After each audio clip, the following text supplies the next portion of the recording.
አርእስተ ዜና የሃይማኖት ተቋማት መገናኛ ብዙሃን ለሰላምና አብሮነት በኃላፊነት ስሜት ሊሰሩ ይገባል ተባለ። የኢትዮጵያ ብሔራዊ ምርጫ ቦርድ በሰባተኛው ጠቅላላ ምርጫ ለተመዘገበው የግል እጩ ተወዳዳሪዎች ነፃ አየር ድልድል ይፋ አደረገ። ሳውዲ አረቢያ ለ2026 የሀጅ ተጓዦችን መቀበል ጀመረች። ኢራን የበለጸገ ዩራኒየም ለአሜሪካ አሳልፋ አልሰጥም አለች።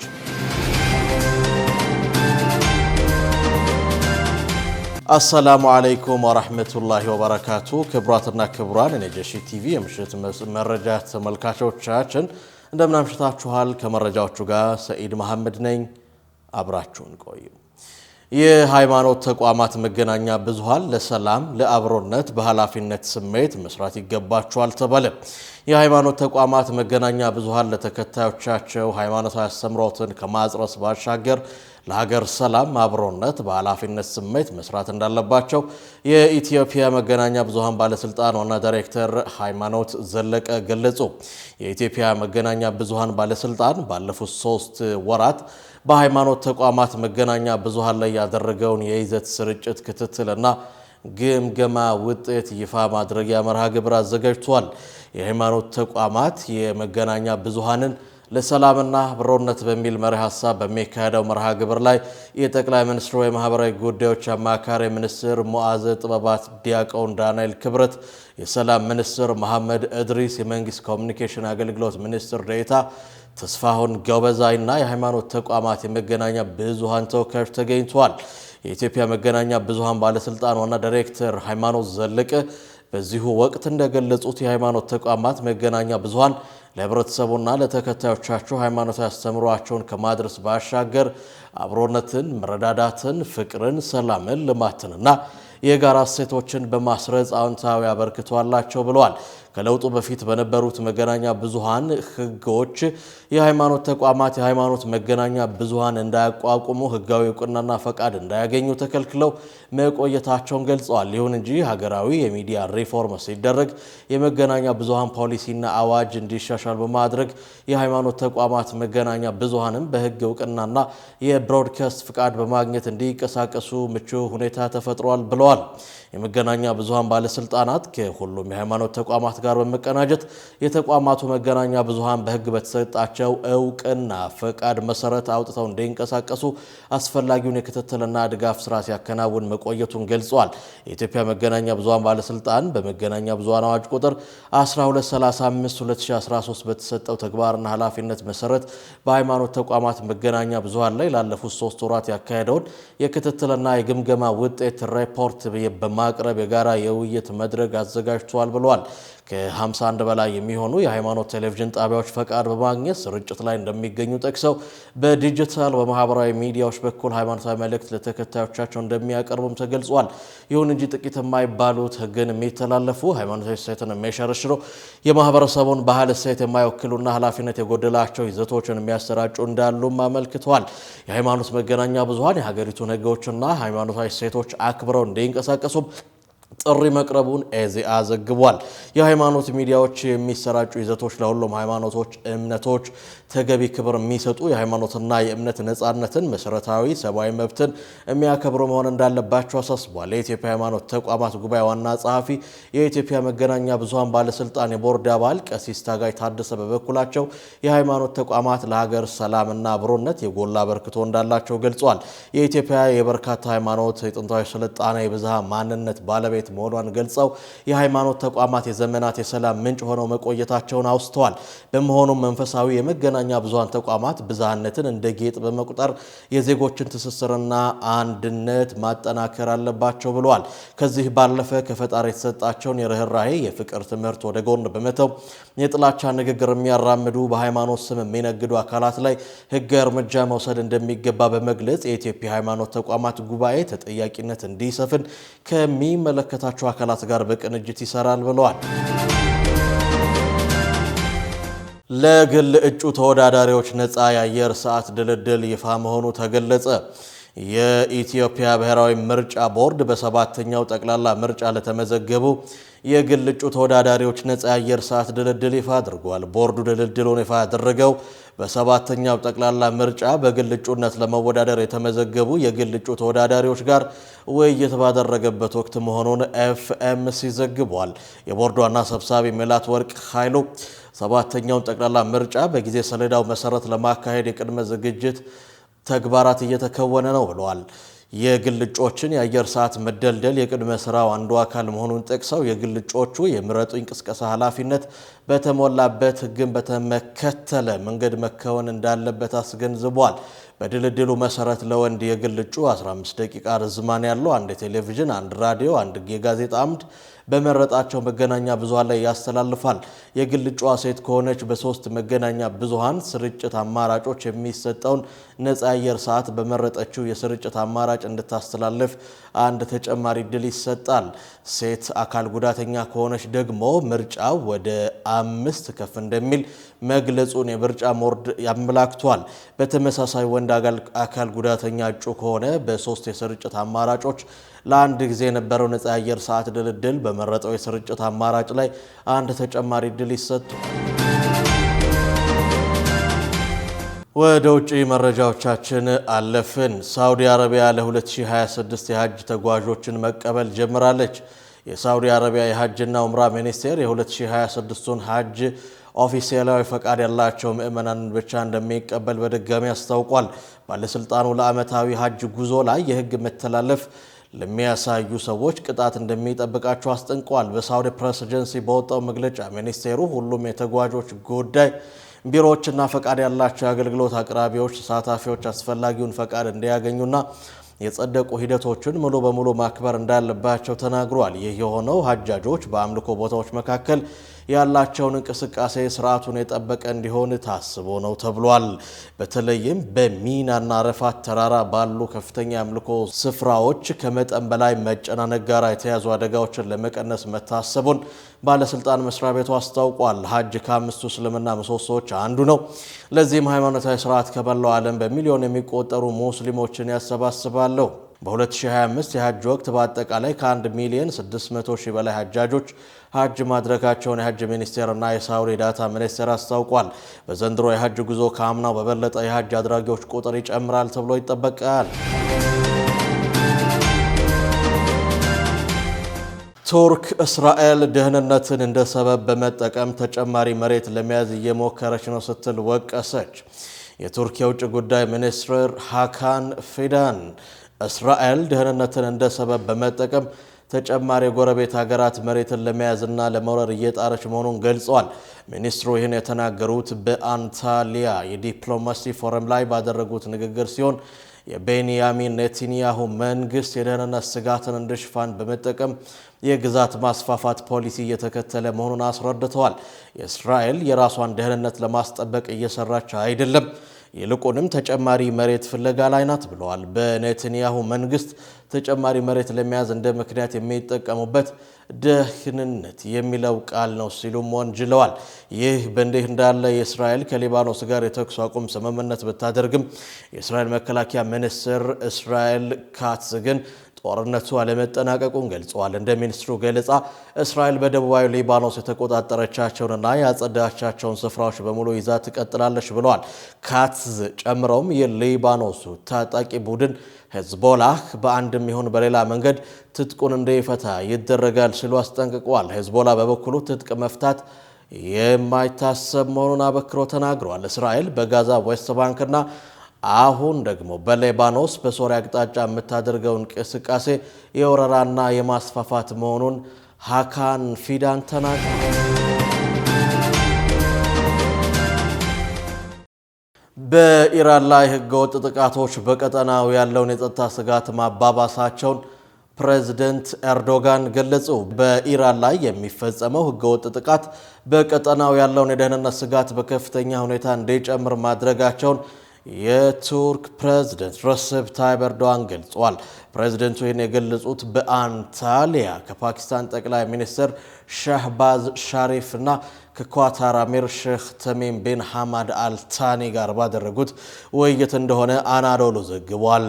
ፕሬዝዳንት ኤርዶዋን በኢራን ላይ የሚፈጸሙ ጥቃቶች ለቀጠናው መረጋጋት እንቅፋት መሆናቸውን በመጥቀስ ቱርክ የተኩስ አቁም ስምምነቶች እንዲከበሩና ዘላቂ ሰላም እንዲሰፍን የምታደርገውን ጥረት አጠናክራ እንደምትቀጥል ገልጸዋል። አሁን ያለው ግጭት በቀጠናው ላይ ጠንካራ መሰረት ያለው አዲስ የጸጥታ መዋቅር መገንባት እንደሚያስፈልግ ማሳያ መሆኑን ኤርዶጋን አስገንዝበዋል። ቱርክ ይህንን ጉዳይ ከቀጠናው ሀገራት ጋር በሰፊው እንደምትመክር አስታውቋል። ሶስቱ መሪዎች በመካከለኛው ምስራቅ ዘላቂ ሰላምን ለማምጣት መወሰድ ስለሚገባቸው የጋራ እርምጃዎች ላይ በጥልቀት ተወያይተዋል። ኢራን ያበለጸጉትን የዩራኒየም ኃይል ለአሜሪካ አሳልፌ አልሰጥም አለችም። ኢራን የበለጸገ ዩራኒየም ወደ ውጭ ሀገር እንደማታስተላልፍ የሀገሪቱ የውጭ ጉዳይ ሚኒስትር ቃል አቀባይ እስማኤል ባጋይ በጽኑ አስታውቋል። ቃል አቀባዩ ዓርብ ዕለት በሰጡት መግለጫ የበለጸገው ዩራኒየም በምንም አይነት ሁኔታ ወደ ሌላ ስፍራ እንደማይወሰድና በተለይም ለአሜሪካ ፈጽሞ ተላልፎ እንደማይሰጥ ገልጸዋል። የኢራን አፈር የተቀደሰ እንደሆነ ሁሉ የበለጸገው ዩራኒየምም ተመሳሳይ ክብርና አስፈላጊነት እንዳለው ቃል አቀባዩ አክለው ተናግረዋል። የሆርሙዝ ወሽመጥ መከፈትና መዘጋትን በተመለከተም ውሳኔ የሚሰጠው በበይነ መረብ ዓለም ሳይሆን በኢራን ብቸኛ ስልጣን መሆኑን ባጋይ አስገንዝቧል።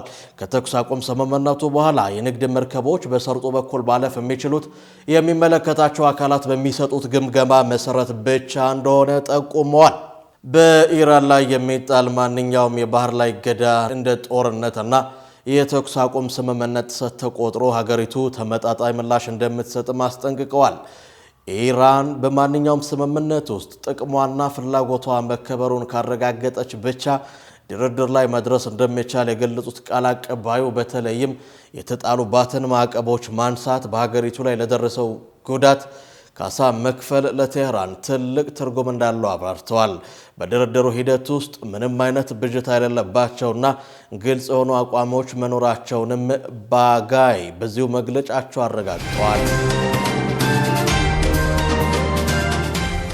በአሜሪካ እስር ቤት እስረኞች አዛን አደረጉ።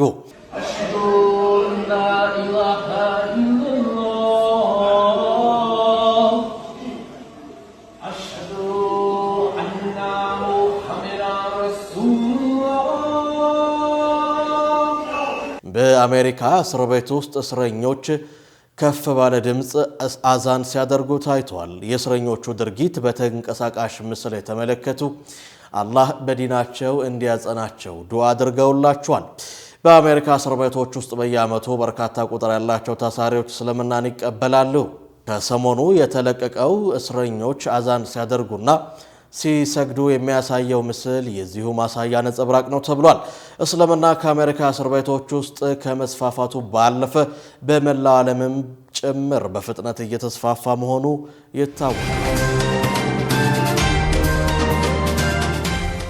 የኢንዶኔዥያና የባህረ ሰላጤው ሀገራት ግንኙነት ሊጠናከር እንደሚገባ ተገለጸ። በኢንዶኔዥያና በባህረ ሰላጤው ትብብር ምክር ቤት ጂሲሲ አባል ሀገራት መካከል ያለው ግንኙነት በተለያዩ ዘርፎች በከፍተኛ ሁኔታ እያደገ ቢመጣም በመካከለኛው ምስራቅ ካለው ወቅታዊ ጦርነትና ቀውስ ጋር የማይመጣጠን መሆኑ ተነግሯል።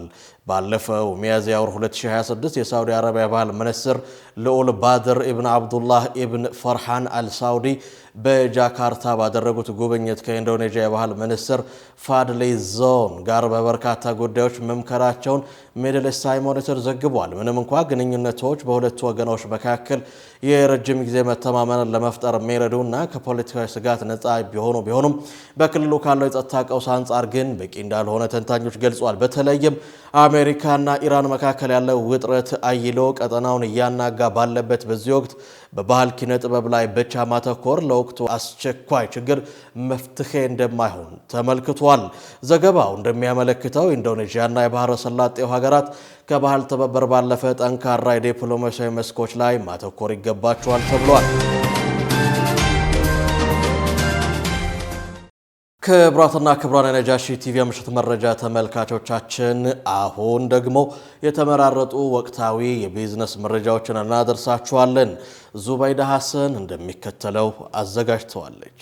ኢትዮጵያ በ2025 ከአፍሪካ ቀዳሚ የኢኮኖሚ እድገት እንደምታስመዘግብ IMF ግምቱን አስቀምጧል። ዓለም አቀፉ የገንዘብ ድርጅት በፈረንጆቹ 2026 የኢትዮጵያ ኢኮኖሚ በ9.2 በመቶ በማደግ ከሰሃራ በታች ካሉ የአፍሪካ ሀገራት ቀዳሚ ስፍራ እንደምትይዝ ቅድመ ግምቱን አስቀምጧል ተብሏል። ኢትዮጵያ በአፍሪካ ትልቅ ኢኮኖሚ አላቸው ከሚባሉት ኡጋንዳ 7.5 በመቶ፣ ሩዋንዳ 7.2 በመቶ፣ ኬንያ 4.5 በመቶ፣ ናይጄሪያ 4.1 በመቶ እና ደቡብ አፍሪካ 1 በመቶ እንደሚበልጥ IMF ገልጿል። ሆኖም የመካከለኛው ምስራቅ ቀውስ የነዳጅና የማዳበሪያ ዋጋን ከፍ በማድረግ በገበያ ንግድ ላይ ተጽዕኖ ሊያሳድር እንደሚችል ድርጅቱ አስታውቋል። የአውሮፓ ህብረትና የአፍሪካ ነጻ የንግድ ቀጠና የ1.2 ቢሊዮን ዩሮ ስምምነት ሊፈራረሙ መሆኑ ተሰምቷል። በአውሮፓ ህብረትና በኢትዮጵያ መካከል የሚካሄደው የንግድ ፎረም መክፈቻ ስነ ስርዓት ላይ የአውሮፓ ህብረት ከአፍሪካ አህጉራዊ ነጻ የንግድ ቀጠና ሴክሬታሪያት ጋር የመግባቢያ ሰነድ የፊታችን ሰኞ እንደሚፈራረሙ ይጠበቃል። ይህ ስምምነት የአውሮፓ ህብረት ኮሚሽንና 8 አባል ሀገራት በጋራ የሚያከናውኑት የቲም ዩሮፕ ኢኒሼቲቭ አካል እንደሆነም ተዘግቧል። በአጠቃላይ 1.2 ቢሊዮን ዩሮ የሚገመት በጀት ተመድቦላቸዋልም የተባለው ጥምረቱ እነዚህ የአውሮፓ ህብረት አባል ሀገራትን ማለትም ዴንማርክ፣ ጀርመን፣ አየርላንድ፣ ፈረንሳይ፣ ኔዘርላንድ፣ ፊንላንድ፣ ፖርቹጋል እና ስዊድን በአንድ ላይ ያሰባስባልም ተብሏል። በአሁኑ ወቅት ከ80 በላይ ንቁ ፕሮጀክቶችን በአባልነቱ የያዘው ይህ ኢኒሼቲቭ የአውሮፓ ህብረት ለአፍሪካ ኢኮኖሚያዊ ውህደት ያለውን ቁርጠኝነት የሚያሳይ መሆኑም ተገልጿል። የስምምነቱ ዋነኛ ዓላማም የአፍሪካን ኢኮኖሚያዊ ውህደት መደገፍና የአህጉራዊ ነጻ የንግድ ቀጠና ስምምነትን ወደ ተግባር ለማሸጋገር የሚደረገውን ጥረት በገንዘብና በቴክኒክ ማገዝ መሆኑም ተዘግቧል። የነዳጅ ዋጋ ቅናሽ ማሳየቱ ተሰምቷል። የሆርሙዝ ሰርጥ ሙሉ በሙሉ ክፍት መሆኑን ተከትሎ የዓለም አቀፍ የነዳጅ ዋጋ ከ10 በመቶ በላይ ቅናሽ አሳይቷል ተብሏል። ኢራን የሆርሙዝ ሰርጥን ለንግድ መርከቦች ክፍት ማድረጓን አስታውቃለች። ይህንንም ተከትሎ ነው የነዳጅ ዋጋ ቅናሽ ያሳየውን የተባለው።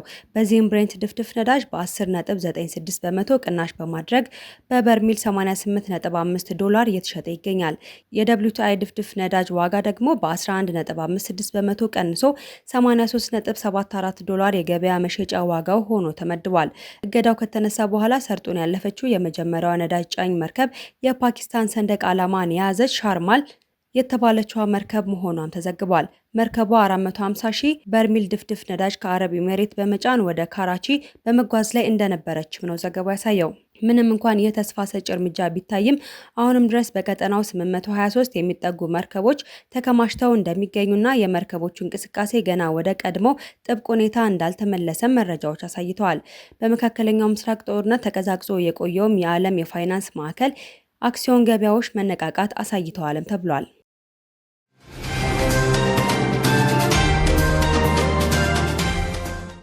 በመጨረሻም የተለያዩ ሀገራት የተፈጠሩ አስደናቂ ሁነቶችን የምናደርስበት ድንቃድንቅ መሰናዷችን ላይ ደርሰናል።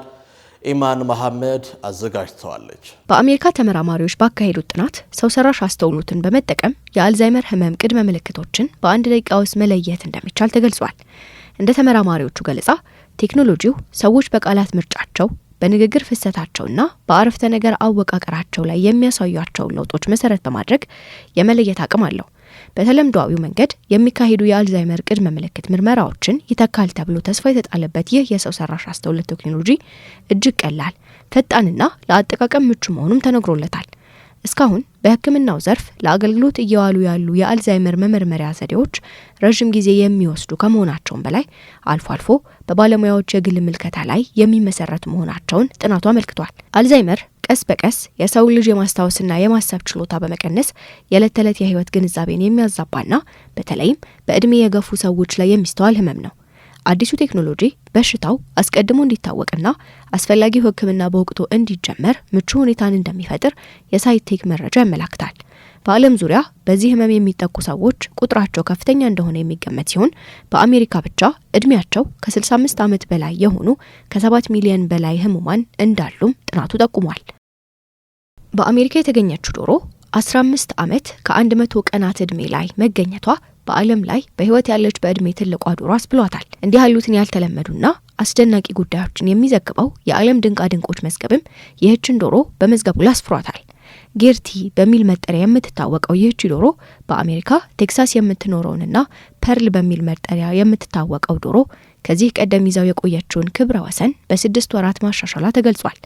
ባለፉት 15 ዓመታት 4 የዶሮ ትውልዶች ሲያልፉ ቡናማና ጥቁር ነጠብጣብ ላባዎች የደመቀችው ጌርቲ ግን ረጅም ዕድሜ በህይወት መቆየት የቻለች ብቸኛ ዶሮ ሆናለች። ጌርቲ አሁን ላይ እንቁላል መጣል ማቆሟን እንዲሁም አይኖቿ መታወራቸው በሌሎች ዶሮዎች እንድትጠቃ እንዳደረጋት የዶሮዋ ባለንብረት ፍራንክ ቱሬክ ተናግሯል።